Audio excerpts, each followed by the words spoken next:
नमस्कार, good morning, जय श्री राम। आप सभी कैसे हैं? उम्मीद करते हैं कि आप सब अच्छे होंगे। सत श्री अकाल, सलाम। आज की जो सच्ची घटना है वो शेयर करने से पहले आप सभी से रिक्वेस्ट है कि एक बार अगर आपने इस वीडियो को शेयर नहीं किया है तो शेयर कर दें, क्योंकि ये शेयर करना समाज के अंदर बेहद ज़रूरी है। उससे पहले हम दो कमेंटर का नाम लेना चाहेंगे। श्याम जी, आपका बहुत बहुत आभार, धन्यवाद, लगातार कमेंट कर रहे हैं। रुचिका IPS, आपका भी बहुत बहुत आभार, बहुत बहुत धन्यवाद। आप अगर यूं ही लगातार कमेंट करेंगे तो आपका नेक्स्ट वीडियो में नाम लिया जाएगा। थैंक यू सो मच इतना उम्दा प्यार देने के लिए। चलिए हम चलते हैं अब सच्ची घटना की ओर। सच्ची घटना है 12 नवंबर। 12 नवंबर हम चलते हैं नीम का थाना में। चलिए, अचानक एक दूल्हा, हम यहाँ पर नाम बदल के ले रहे हैं, माफ़ कीजिएगा, खबर है जो खबर आपकी स्क्रीन पर चला दी जाएगी। 12 नवंबर को संजीव अपनी बारात लेकर के नीम का थाना में पहुंचता है। संजीव बहुत खुश था कि उसकी एक पढ़ी लिखी लड़की के साथ शादी तय हो चुकी थी और शादी तय हो चुकी थी। इसके बाद में घर वालों को बताया गया, न्योता हुआ, मित्र आए। मित्रों ने कहा कि चलो भाई, अब संजीव शादी के बाद तुम बदल जाओगे, अब बहुत सी खुशियां हैं, बहुत अच्छा चल रहा है।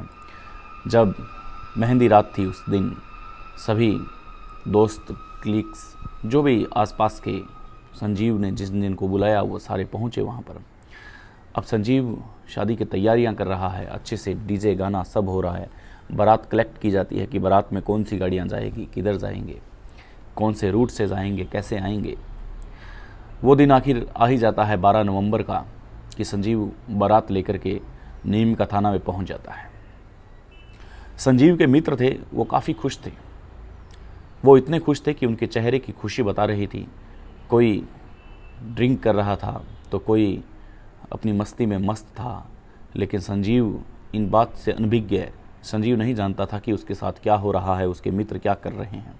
जाहिर सी बात है कि शादी होती है तो शादी में जो मित्र होते हैं या जो रिश्तेदार होते हैं वो ड्रिंक करते हैं, तो इन सारी बातों का ध्यान नहीं रखा जाता है। तो ऐसे ही संजीव अपने काम में मस्त था।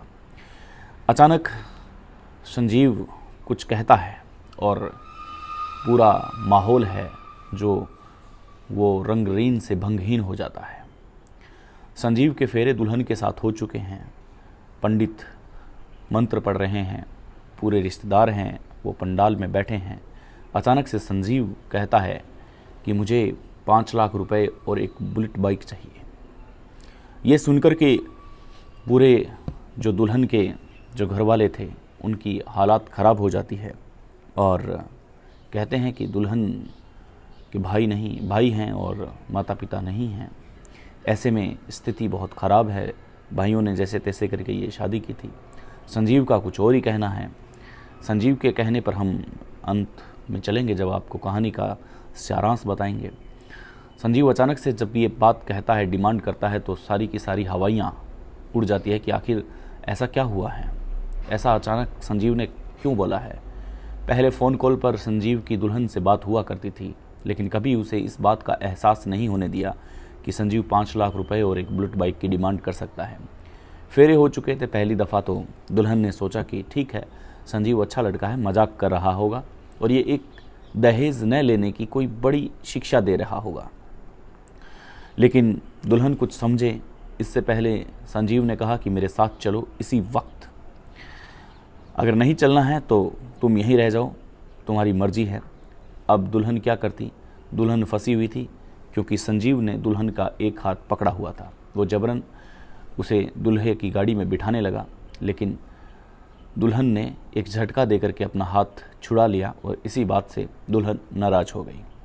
दुल्हन ने कहा कि अभी तक तो मैं समझ रही थी कि संजीव तुम यूं ही मजाक कर रहे हो, लेकिन अब समझ में आ रहा है कि तुम क्या कर रहे हो। तुम्हारी जो असली औकात है वो औकात तुमने दिखा दी है। दुल्हन नाराज़ हो चुकी थी और संजीव के साथ जाने से मना कर दिया था। इसके बाद वो अपने परिजनों के साथ राय करती है, मशवरा करती है और कहती है कि अब तुम सब इस संजीव को यहीं बैठाओ। शादी में जितना भी खर्चा हुआ है वो खर्चा ये देगा, इसके बाद में ही ये यहाँ से जा सकता है, इसके अलावा ये जा नहीं सकता है। जो रिश्तेदार आए हुए थे वो भी हैरान थे, लेकिन दुल्हन को इतना गुस्सा आया कि दुल्हन कोई नहीं बोल रहा था कि ये क्या वक्त हो रहा है, अभी वक्त सही नहीं है, हो सकता है कि कुछ ऊपर वाले की मर्ज़ी ठीक नहीं हो, लेकिन कुछ समय बाद में सारी चीज़ें सही हो जाएगी। कोई नहीं समझा रहा था, सिर्फ दुल्हन ने आदेश दिया और उसके बाद में दूल्हे को वहाँ बैठा लिया। इधर दुल्हन है जो नीम का थाना में पहुँच जाती है और यहाँ पर 21 वर्षीय एक युवती जो मैं आपको बता रहा हूँ वो थाने की दहलीज़ पे पहुँच जाती है अपने रिश्तेदारों के साथ और कहती है कि एक रिपोर्ट दर्ज कीजिए। थानेदार में बैठे सारे हवलदार और थानाधिकारी, कांस्टेबल टोटल सरप्राइज थे कि आखिर एक नई दुल्हन बनी सजी धजी एक दुल्हन आखिर थाने में क्या कर रही है, ये समझ से बाहर है। उसके हाथों की अभी मेहंदी नहीं उतरी है, उसके जेवर नहीं उतरे हैं, वो दुल्हन के गेटअप में आखिर यहाँ कैसे आई है। जैसे ही वो रिपोर्ट दर्ज करवाती है, वो रिपोर्ट में बताती है कि इस प्रकार से एक घटना है जो घटना हो चुकी है और मेरे से 5 लाख रुपए और एक बुलेट बाइक की डिमांड की जा रही है। मामला है जो मामला दर्ज करवा दिया। इससे पहले जो दूल्हे पक्ष के जो लोग थे वो दूल्हे को छुड़ाने का प्रयास कर रहे थे, लेकिन दूल्हा वो परिजन नहीं छोड़ रहे थे। इसके बाद में दूल्हे के जो पिताजी हैं वो हताश होते हुए थाने की दहलीज़ पे पहुंचते हैं और कहते हैं कि इस प्रकार की एक घटना है जो हो चुकी है, अब हमारे बेटे को वहाँ से छुड़ाइए, पूरा दिन हो चुका है, हमारे बेटे को वहीं बैठा करके रख लिया है। अब थानाधिकारी दिक्कत में आ जाते हैं कि एक तरफ मामला दर्ज हुआ है, दूसरी तरफ उन्होंने बंधक बनाया हुआ है, आखिर ये मामला क्या है। वो अपनी टीम उस मंडप पे भेजते हैं जहाँ पे शादी हुई थी और वहाँ से दूल्हे को, संजीव को आज़ाद करवाया जाता है। संजीव को एक गाड़ी में बैठाया जाता है, सरकारी गाड़ी में, और बोला जाता है कि संजीव तुमने ये क्या किया, तुमने 5 लाख रुपए और एक बुलेट बाइक की डिमांड कर ली।